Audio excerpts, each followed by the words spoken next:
One of the big reasons why people are why modern society makes people depressed is because prehistoric humans lived in like tight-knit communities of 30 to 40 people. And that was all they would know for their entire lives. And now we're depressed because society being so big makes us lonely. But also, I think because it makes it impossible to be the best at anything. Because the whole world is connected, like if you're super talented at something, you get moved up like a never-ending pyramid of all stars of all stars of all stars until eventually you get to the US Olympic basketball team or the NASA like top scientist luncheon or whatever they have, and you're surrounded by people that are better than you at your best thing. And I don't think people used to ever have to face that, because in a population of 30 to 40, it'd be so easy to feel like a big shot. Like everyone would be the best at something. The tall guy in the village would be like, I don't have to put up with people's shit. I'm 5'11". And those extremely rare humans that actually are 1 in 7 billion at something, they're not like us. You know, they're freaks of nature. I was just reading this article about the smartest person in the world. The highest IQ that's ever been recorded is by a Korean astrophysicist named Kim Ung-Yong, who is so smart he got famous as a baby because he said his first words when he was 4 months old. And by the time he was 6 months old, he could hold a full conversation. It's a true story. My first thought is, even if they knew words, what would a 6-month-old have to talk about? Like, so throwing stuff's pretty fun, right? Have you met this lady, Mom? She's made of food. What's the deal with the dog? Why does he look so much different than everyone else?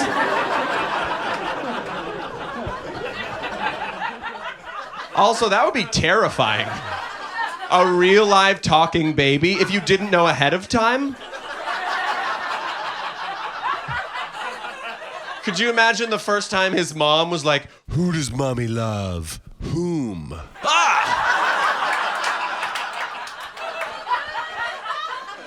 I can't relate to what it's like to be a mom, but I feel like breastfeeding a talking person would be horrifying. It would be freaky. No, the right one.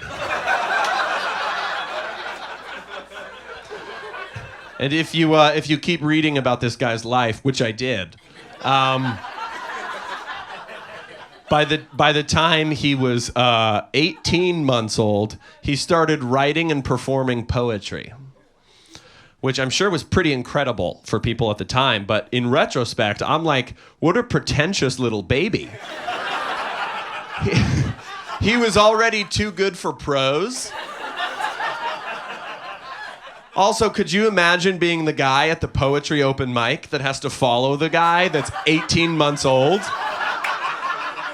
No matter how good you are, the audience will go home saying, yeah, I guess that second guy was good, but I didn't want to blow on his belly.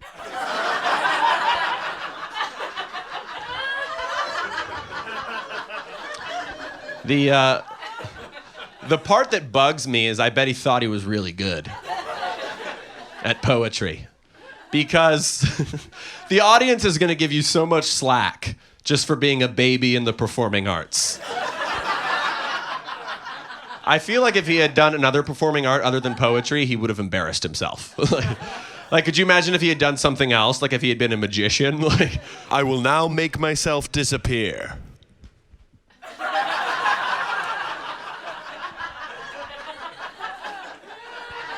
Thank you. Guys, I think you may have just witnessed the record for longest comedy bit about a single baby that doesn't belong to the comedian on stage. But yeah, his name is Kim Ung-Yong, and then he grew up and scored the highest IQ ever. So yeah, that's why it's impossible to be the best at anything, because the true outliers in a population this big are basically superhuman. Like, I'm trying to be an actor, right? I say trying to be because so far it's only cost me money. But My favorite actor is, and the actor who's won more Best Actor Oscars than anyone else, is Daniel Day-Lewis. Yeah, he was in a movie one time called The Boxer, where he trained for a year before the movie started filming, and by the end of it, his trainer claimed that Daniel had gotten so good at boxing that he could have been a professional boxer if he wanted to. He's not even athletic. He's just that good at acting. He's good enough at acting that he can act good enough at boxing to beat a professional boxer. Could you imagine how embarrassing that would be for them? Like, so Johnsky, you really looked outmatched in the ring tonight with Daniel Day-Lewis. What do you think happened? Oh man, I gave it my all in there. He was just so believable. Every time he hit me, I thought, that's just how a boxer would do it.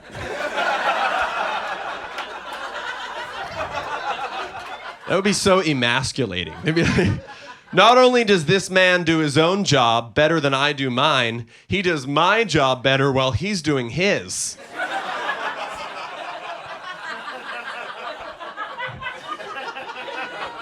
They'd have to listen to Daniel in interviews going like, I don't just throw punches. I ask why. Am I trying to say, I hate you? Or am I trying to say, I hate that I need you? But here's the frustrating part for me. I don't even think you can even necessarily say that being the best in the world at something is even worth it. Because to be that good at anything, you have to make so many sacrifices, it basically balances out the good parts. Like Daniel Day-Lewis was also in a movie called My Left Foot, for which he pretended to have cerebral palsy for 6 months of shooting and actually broke 2 ribs from being hunched over for so long. He also lived off the land in the wilderness by himself to get ready for 6 months to get ready for Last of the Mohicans. You can literally get this guy to do anything if you put him in a movie. I feel like a movie producer could take advantage of him. Like, Daniel, I have a movie idea.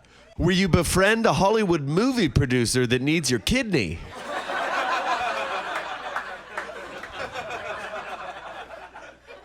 But also, I don't think you can say that all the stuff that Daniel Day-Lewis did wasn't worth it either. I mean, he does stand alone as the most awarded film actor that's ever lived. You know, like Michael Phelps used to spend 364 days a year in the pool. And now he's horribly depressed because he never learned how to be a person. But how can you say it wasn't worth it? He has 23 gold medals. That's rarer than happiness. Thank you. Yeah. Bottom line is there's just an equal trade-off for anything you decide to do with your life. That's what I think. Nobody's better or worse off than anybody. It's all a big zero-sum game. That's why I'm just trying to live my life at neutral. That seems like the best way to do it. Been doing a little reading about neuroscience recently. Ladies. Thank you. Apparently the way pain and pleasure work in the brain is if you have too much of one without the other, you become desensitized to it over time, which is why people are still super depressed even though their lives are amazing. So, like, for example, according to brain scans, the greatest experience that any human being could ever have, the most euphoric feeling on earth, is black tar heroin. Because it releases all of your oxytocin, which is basically the chemical that makes you feel loved. Conversely, the worst experience that any person could ever have is getting stung by a box jellyfish. Because the way the toxins of the box jellyfish work is it hacks your nervous system and turns every single nerve in your body up to 100% pain. And that goes on for about 20 hours until your organs shut down from pain overload and you die. So what I, of course, need to know is what would happen to a person that took a bunch of heroin after getting stung by a box jellyfish? they'd be on their deathbed and the paramedics would be like, how do you feel? And they'd be like, just sort of at a 5. I just kind of have that 2 p.m. feeling everywhere. I feel like if that happened to a person, they would automatically achieve enlightenment. They'd be like, I'm not good or bad, I just really, really am. And then they would die from being so overwhelmingly neutral. Their last breath would be one of these.